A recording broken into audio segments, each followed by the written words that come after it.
heck is a required minimum distribution? Well, here to talk with me about that is Dana Anspach from Sensible Money and Julio Lopez Brito. Dana, Julio, welcome. Hi, Bob. Great to be here. So, Dana, let's start with the basics. What is an RMD and how does it work? Yeah, absolutely. While we're working, we all welcome the opportunity to put money away and avoid income taxes. And we use our 401k plans, IRAs, 403bs, 457s, SEP IRAs, simple IRAs, and all these similar retirement accounts to do this. And along with this set of rules that allows us to put away money and avoid income taxes comes another set of rules that requires us to take that money back out. For most tax-deferred retirement accounts, those required minimum distribution rules, as we call them, begin at age 72, although if you inherit a retirement account, they can begin almost at any age. Now, I say tax-deferred retirement accounts because most of us have heard that required distributions do not apply to Roth IRAs. Well, that isn't entirely true. It does apply if you are the account owner of a Roth IRA, but when you pass away, your beneficiaries who inherit that Roth IRA will have to take required distributions. And if you have a Roth account within your 401k, something called a Roth 401k or designated Roth account, required minimum distributions do apply if you leave those funds inside of your Roth 401k plan. So there are required minimum distributions, and they get complicated, which I think we're going to talk about. Yeah. So how do you know how much to withdraw to meet these requirements? Of course, it's a formula. It's the IRS, and there's always formulas where the IRS is concerned. And the rules are a little different if you inherit a retirement account versus if you are the account owner and in retirement. So if you're the account owner, you're in retirement, you start with your balance as of December 31st. So let's say it's the year you have turned 72, and this is the first year you're going to take a required distribution. You look up the account balance as of December 31st, and there's a divisor. So you look up an IRS set table. There are several different tables. Most of us will use what's called Table 3. It's the Uniform Lifetime Table. And that divisor is tied to our life expectancy. So you take the balance, divide it by the divisor, and that's how much you have to take out that year. Now, that divisor gets smaller as you get older, and that results that each year you have to take out a larger portion of your remaining balance. And this can create, sometimes we hear it called a tax bomb or a deferred tax liability. So later in life, you have more and more taxable income showing up. Now, I mentioned Table 3. There is also something called a Table 2. So if you're married and you have a spouse that is 10 years or more younger than you, there is an alternate table you can use. And then if you inherit an IRA, in certain situations, there is a single life table that you can use. Although the rules around inherited retirement accounts changed recently with the Secure Act. And in most cases now, you have to take all of the money out within the first 10 years of inheriting a retirement account. You mentioned complications. What do you typically encounter when people near age 72? People near 72, well, sometimes we encounter the fact that they don't need the money. That's a nice situation to be in. And they have a few options. They can use something called a qualified charitable distribution. And there's a tax benefit to donating to a charity directly from your IRA. Of course, there's a whole set of rules around that. Sometimes people can do what's called an in-kind distribution, where you take shares of investments and you distribute them from the IRA, and now they stay invested within a brokerage account. Those aren't so much complications as they are distribution strategies. When I think of complications, probably one of the biggest things we encounter are what are called the aggregation rules. So a lot of us end up with multiple types of retirement accounts. We've seen people that have an IRA, a 403b, a 457 plan, and they have money accumulated in each one of these plans. And the IRS has specific rules about how much you take out of each account type. So IRAs can be aggregated together. You could total up your balance, divide it by the divisor and take the required distribution from just one of the collective IRAs. 403Bs can also be aggregated together. but you cannot aggregate your 403b with your IRA. So, you'd have to take one required distribution for all your IRA accounts, one for all your 403b accounts, and then a different set of rules that apply to employer plans like 401ks, 457, Roth 401ks. So each one of those account types has to have its own required distribution. So it can get complicated. And then if you have an IRA annuity, so annuities can be titled as an IRA or as a 403b, then the aggregation rules that apply to the parent account type would apply to that annuity. But if you've annuitized that annuity or turned it into a lifetime income stream, then it would count, and that income stream would count as the RMD for that annuity. So yes, it can get complicated. All right. So those are all complications. I hate to ask, are there more? Sometimes there are more. Sometimes we see people who own illiquid assets. So they have a self-directed IRA. They may have real estate or LLC interests. And if they haven't been able to get rid of those illiquid holdings by the time they reach age 72, that can cause some complications. You're supposed to have an annual valuation of these assets. A lot of people don't do that. But yes, that can bring additional complications. So a question I get often from readers, Dana and Julio, is whether they can convert their RMD. You mentioned that they may not need the money. Oftentimes people say, can I take my RMD and convert it into a Roth IRA? Any thoughts? Well, once the RMD comes out, those funds are no different than any other fund that might be available to make that IRA contribution. So as long as the other requirements are met, that is earned income, margin limits, yes, they can use those or any other funds actually available to make the contribution. But I would not use the RMD and Roth contribution works together to, in a way, brand this alternative. I mean, as we are saying, this is confusing enough already. It is confusing. So the other thing, Julio, a second ago, Dana mentioned annuities. There are things called deferred annuities that provide lifetime income and enhanced death benefits. What kind of complexities does that add to the RMD calculation? Yeah, I mean, again, mixing up RMDs with annuities, what can go wrong, right? I mean, actually, income annuities, what Dana mentioned before, are pretty much straightforward because once you roll over into those income annuities, they are completely out of the RMD calculations and or any of the complications. However, deferred annuities, which means that you have deferred the annuitization of the annuity, they come with some complications. I mean, first, these annuities, people have to be aware that the RMDs for the contracts are based on a higher, what is called combined value, which adds the present actuarial, other word for expected or potential value of those future benefits to the actual account value of the contract. I mean, being the amount that you can actually cash in. So although these combined values and the RMDs are routinely calculated and provided by the carriers, I mean, the people that have issued the annuity, there actually are no legal standards for these calculations. So the investor or his advisor should be aware that in some exceptional cases, this higher value may be disregarded, but only when it is less than 20% higher than the account value of the contract and other conditions are met. So it may not be worth it, but if it's relevant and if it's something that may make a difference, if that might be the case. People may want to inquire further from their carrier.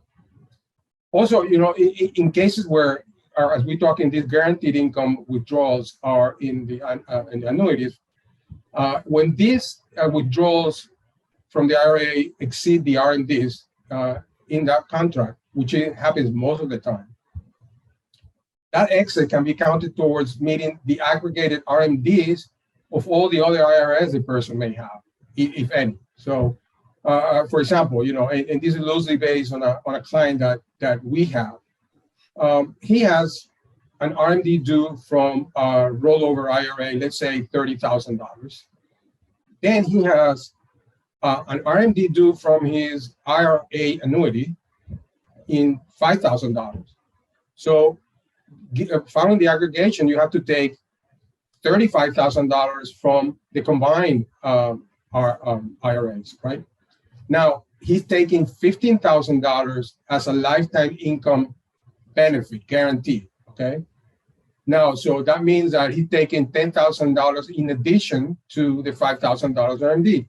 So he can take that $10,000 and apply it to the 35. So the result is that you only have to take from the rollover IRA only $20,000 instead of 30. So you have to keep an eye on that, because if you don't know, then you may end up over taking RMDs out.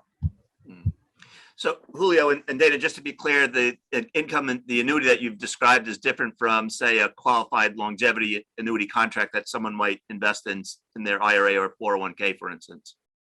Yeah, Bob, there's, annuities that are annuitized, meaning you don't have access to the base benefit anymore. And then what Julio was referring to is an annuity that may have a living, sometimes they're referred to as living withdrawal benefits. So there's still a cash value to the annuity, but you've flipped on this rider that guarantees a certain amount of withdrawal each year.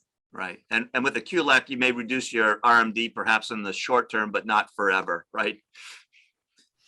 With the QLAC, yeah. So there you're putting away money today, and it's not going to start generating cash flow until usually your 80s. So you can lower your RMDs maybe between 72 and 80 or 85. But then what often happens, we call those deferred tax bombs. So for some people, they can create much larger RMDs later. And if you're married now, you might be at single tax filing rates later. So it may not always be the best option from a tax standpoint. There's other reasons you might want to do it. Right. If you were trying to maybe manage or mitigate longevity, perhaps. Yeah. Julio, I'm sorry. If not what they were meant to do. So they were not meant to be R&D deferring strategy. So they work great as being longevity insurance, but not for that purpose. Yeah. So I feel like our whole conversation revolves around complications. Julio, there must be another one regarding people who are still working at age 72 and beyond. Well, again, more complications are at the same time are more planning opportunities for us and for our clients that open up in these situations. As there is an important exception in the tax code that applies in these cases, and it's aptly called the still working exception, and that it basically defers or even suspends if you were not working and go back to work. So it suspends your RMDs that you are due from employer plans for people past their required beginning date, which as it is right now, it's 72. If they're still working for that particular employer, okay? So for example, we work recently with a high net worth couple where he currently is age 72, and he wants and plans to continue working until he's 75. So just to give you an overview, we encounter a few things interesting to work through. Again, first, he has several 403Bs, which are typically in his situation, and 401As, which we hadn't mentioned before, but it's all a type of retirement plan. And some of these are from former employers he separated from years ago. And then on top of it, he has his IRA, his individual IRA. So for his former employment plans on IRA, he must take separate RMDs for this year, for 2022, but which he can defer until April 1st of next year, in 2023. Now, from his current employer plans, the first RMDs are not due until the year he actually separates from service. And which could at that point in time, whatever that is, at 75, he can be deferred that first RMD up to the April of the first of the following year. Okay, so that gives you another window there. Now, this is one of these quirks. However, if after separation from service, but before April 1st of the following year, he happens to roll over his current employment plan into his IRA, the first RMD is due and payable. That's just due and payable upon the rollover. Okay, so interestingly, if he had an IRA-based type of plan, which means like a SEP or a simple, which are based on IRAs, he could still roll them over into his IRA and defer the payment of the first RMD to April 1st of the following year. Okay, so, and then if you were wondering, the reason is because from the IRS perspective, these are not technical rollovers when you do from a SEP or simple to an IRA, but more of a transfer because they are between similar retirement type of account. But, so the interesting thing is that in this client's case, he didn't particularly want or was not the objective or our objective to avoid all RMDs. But if he did, one option would be to roll his former plans into his current plan, which his current plan allows, but not all plans necessarily do. So if he does that, he can defer all future RMDs from all his plans. So not only his former plan, but by rolling over his not his current plan, but by rolling over his former plan, he can defer RMDs from all of his plans. Now, in terms of one potential trip up in the still working exception is that you must formally be employed up to the last day of the year in order to defer the RMD for that year. If you quit as of the last day of the year, as many people seem to prefer to do, then an RMD would be due and payable for that last year before April 1st of the new year, and an additional RMD would be due for the new year, payable before the end of the year. So 2 RMDs payables in the same year.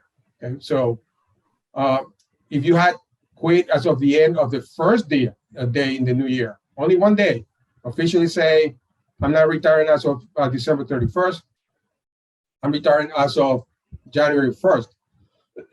You would only have to take an RMD for that first year, which could then be deferred until April 1st of the following year. So there you have it. So is there any other exceptions to the working exception rule? Well, I would just finally point out that the still working exception does not apply if you directly or indirectly own more than 5% of your employer. But that in itself opens up more advanced and I would say more riskier strategies, which would take another whole session to cover. Yeah. Well, just to know, I know a lot of folks who are gig workers have opened up solo 401ks, and for them, working past age 72 with a solo 401k would actually trigger the RMD, right? They would not be able to apply the still working exception. Is that fair to say? Yes. Yeah. All right. So inherited IRAs. What do we need to know about RMDs and inherited IRAs? Well, that's just as confusing as everything else we've talked about today, because the rules recently changed and they might change again. And there's parts of the rules that are in flux. One of the things that happened is there was recently a change in the formula when you inherit an RMD, and that you can go back and retroactively apply that change. So we had a client and she's taking RMDs from an inherited IRA from her mom. And so Julio went back and recalculated it, and it allowed her to take out a little bit less than what would have been required under the old rules. So she would have been fine if she didn't recalculate it because she's taking out more than the required amount. So that was rather interesting. In this case, we need to lower her taxable income as much as possible. So taking out a little bit less helped. Another thing you encounter is after you inherit an IRA, if the person had already been taking their required distributions, you are required to continue to take distributions, but you still have to empty out the account by the 10th year. And of course, if you miss RMDs, any of the RMDs that we're talking about, there can be a 50% excise tax that applies to the amount that you were supposed to take but didn't. That's a pretty severe penalty. So a couple of things before we wrap up. There's been talk, the House approved Secure 2.0. It's a long way before it becomes signed into law. Any thoughts about what people should be preparing for or not doing? My thoughts are no. So there's talk about extending the RMD age to 75. And the three of us were all chatting before we started recording today about, if they were talking about phasing that in, and what a mess it would be. So, hopefully they don't complicate it more than it already is. That's my hope. Yeah. So Dana, also, we'd be remiss if we didn't talk about maybe some client examples or some other opportunities that come because of the RMD rules. Yeah, one of the things we always talk about are the opportunity to convert to Roth IRAs. So, if you were to retire in your late 50s, 60s, delay Social Security to 70, and RMDs don't start now till 72, you have this window of opportunity where you could be in a low tax rate and do more Roth conversions. That could be one potential benefit to them, extending the age at which required distributions begin. So I always tell people to be aware of that, what I call the opportunity zone. Another thing we see, though, is most of the time, as Julio said, your custodian or your insurance carrier will calculate your required minimum distribution, and they'll send you notices each year. If you didn't take it toward the end of the year, they'll let you know. But as people get older, it's easy to miss those notices. And so I was on a client call this week with a client who shared with me that he has just been diagnosed with mild cognitive decline. And we had a great conversation about how that came about and what types of behaviors he noticed. And one was that he had missed a bill. And this is someone who's very detail oriented and never misses a bill. And he had missed paying a bill. And so it's not the first time I've seen that happen. And so the more you can automate things and consolidate, the less likely you are to miss something like that as you get older. And then one other example I've seen recently on an inherited IRA is, as we talked about, it all has to come out by the 10th year. But this person was getting ready to retire within that 10-year window themselves when they inherited this IRA. And so when we looked at what would be the best time for that money to come out of the IRA, we were able to strategically take it out over years, basically 7, 8, and 9, when they were going to be in a lower tax bracket. So there can be some tax opportunities there within that 10-year window on how much you take out each year. All right. So last question, you brought up custodians. I know many people do set up their RMDs on automatic, but with these new life tables, I guess two questions. One is, should you double check the custodian to make sure that they're using the correct life table? And should you, and there's a good time of year to take your RMD if you do have it set up on automatic? I suppose it never hurts to double check your custodian's calculations. And particularly when it comes to annuities, as Julio was talking about, there can be some gray area in exactly how that calculation happens and what options are available. And Julio had a conversation yesterday or the day before about a situation where you could have a very large amount in a variable annuity, and there could be some benefits to looking into that gray area and really figuring out what would be most beneficial to you. But in most cases, I think, relying on the custodian's calculations for a regular RMD, not an inherited account, just a regular RMD is probably a safe way to go. And there was a second part of that question you asked, Bob, and I've forgotten it. The best time of year to take an RMD, many people wait until November or December, but in some cases it may be beneficial to take it over the course of the year. Yeah, we like to set ours up as retirement paychecks. I think most people are used to budgeting in terms of getting something every month, or sometimes the 1st and the 15th of the month. But what we do is take money from the various IRAs as it's required, and we consolidate it in a holding account and then set it up as a paycheck. And if you're going to use qualified charitable distributions, that piece that comes out to the charity has to come out first. And so if someone takes their entire RMD out early in the year and then later wants to donate to charity, that option to use the qualified charitable distribution will be gone. So it just, like so much that we do, it depends on your situation, right? A lot of people wait till year end. The custodians can often get overwhelmed with requests. I think it's better to do it, toward the middle of the year when they're not as overwhelmed with these last minute year end requests. No. Well, we have covered a tremendous amount of ground. Anything we missed or just bears reemphasizing before we wrap up? Oh, there's probably plenty more we miss, but Save that for save that for part 2. exactly. All right. Well, Dana, Julio, thanks ever so much for sharing your knowledge and wisdom with our viewers and readers. It's greatly appreciated. Thank you very much, Bob. Thanks, Bob.